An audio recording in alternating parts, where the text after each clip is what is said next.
Hello, Antonia Rolls here again, and another small video on surviving life after losing someone to suicide and addiction deaths.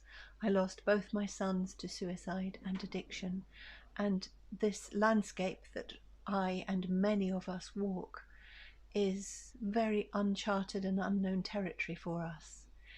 I'm an artist. As you can see, I'm in my studio and I'm creating a massive exhibition of paintings and words on the subject of suicide death and addiction overdose deaths. It's such a dark subject, I know, and it is really dark. And the thing is, people who are in this place, like me, we need to say all those words like suicide, death, um, loss, despair, pain, anguish, sleepless nights. We need to say all those things because that's what our life is like. But as an artist, I have a therapy for myself, which is art, which is painting. So I'm creating this mammoth exhibition I'm calling Beloved, and it's in my other videos. What beloved means. Beloved is the name I've given to those souls in heaven or in the light who have died by suicide in lonely places, dark addiction deaths, in squalor and horror, who are now in the light and whose job it is to maintain the form that they were when they were on this earth, so not to frighten the new souls, but to go down at the moment a new soul is dying in this terrible lonely way, and to be there in the light, bringing light to them and saying, come with us, we understand, you're safe now, and take them up into the light where they in time will become beloveds and work on behalf of all these tragic, lonely, lost souls here on earth. So Beloved is the name of this exhibition, and I'm working very hard at creating work. I'm finding that I'm looking to the light for inspiration for this, because some of you may have seen my other videos where I talk about I've made a decision in my grieving to not go down into the pits of darkness and despair, but to look for the light and to see the light in this situation. And it's a constant discipline to do that while also feeling the sadness, because you can't ever not feel the sadness and the loss and the what could have beens and the what ifs and the looking back to see how my boys gave me signs I couldn't see, and then the guilt and the shame which I refuse to allow into my life, and the fact that I couldn't save them, and the realization that we aren't here to save people. We do the best we can, we really do, and there are two people, in my case 3 people, in this dance of addiction, alcoholism, mental health, and suicide and overdose and addiction deaths. There are 3 of us. So it's not as if I have control over all of it. They also make choices and have control over what they're deciding to do, even though it looks like they don't have control. They have more control over it than I did. So here are my painting for Beloved and looking for the light. And what I'm finding is there is a huge amount of light. I am feeling that death is possibly not as bad as we think it is. I actually believe that myself. I don't think death is as bad as we think it is. I have a faith, I'm a Catholic. So I have a belief, which makes sense to me, that death is not like, it's the end. Death is like going into a different space. It's moving into a different area. So it's not that we are obliterated forever. Our bodies are, but I believe we have souls, and that's our own light.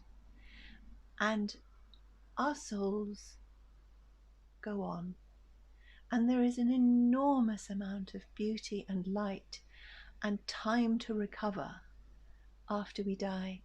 And my exhibition is about the fact that it isn't that after terrible, degraded and horrible, sad, aggressive, drug-ridden, lonely, isolated, pain-filled lives, our loved ones then die and then that's it. So there's just like no point in their lives at all.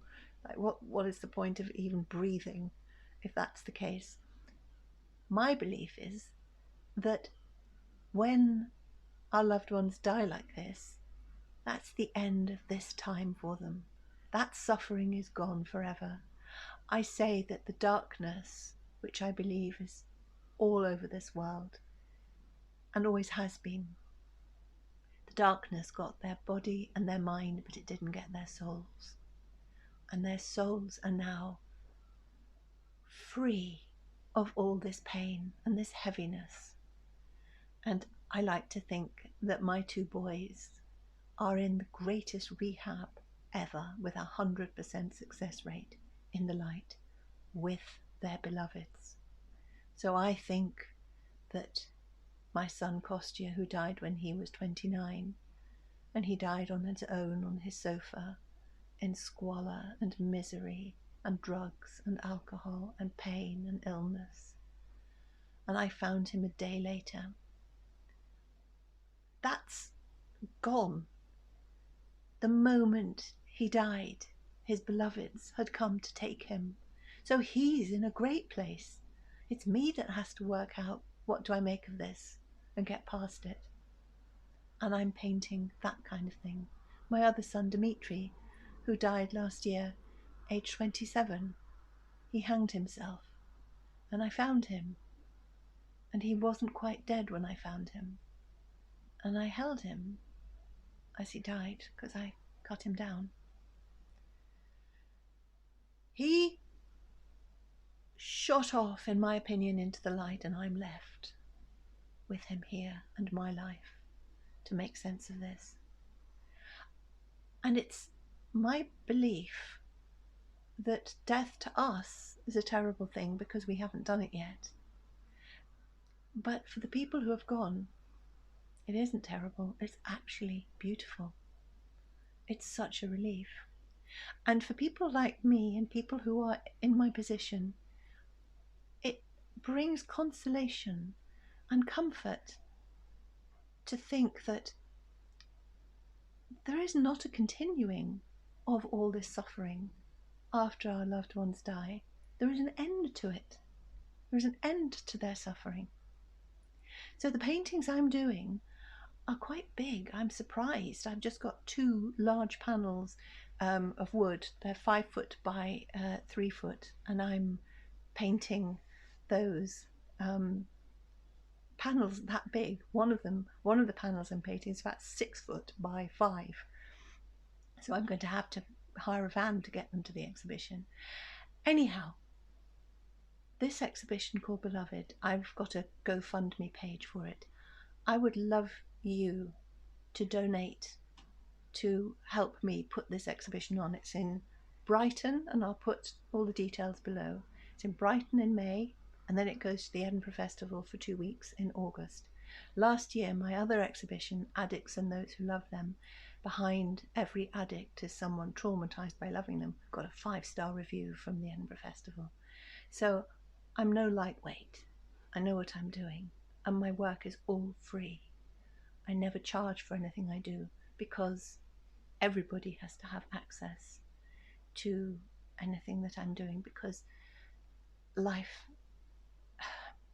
so many people need the connection to consolation, to light, and to art. It's the only thing I can offer is art. So if you can donate to my GoFundMe page, I would be so grateful. I have to raise about £15,000 because I've got to pay for all the venues, the travel, the accommodation, and I have a team of 3 people, so there's 4 of us, and I am paying for them as well. My wonderful team, who are always so helpful. That's Kath, Ange, and Maddie. I'm paying for them as well. And then I've got all the painting stuff, and I've got the posters, the printing, the hire of a van to get there because the paintings are so big, and driving up to Edinburgh with 4 of us with all my paintings and vans, blah blah blah. You know the score. Anyway, take it from me. If you can donate, I would be so grateful. Thank you. God bless. More soon.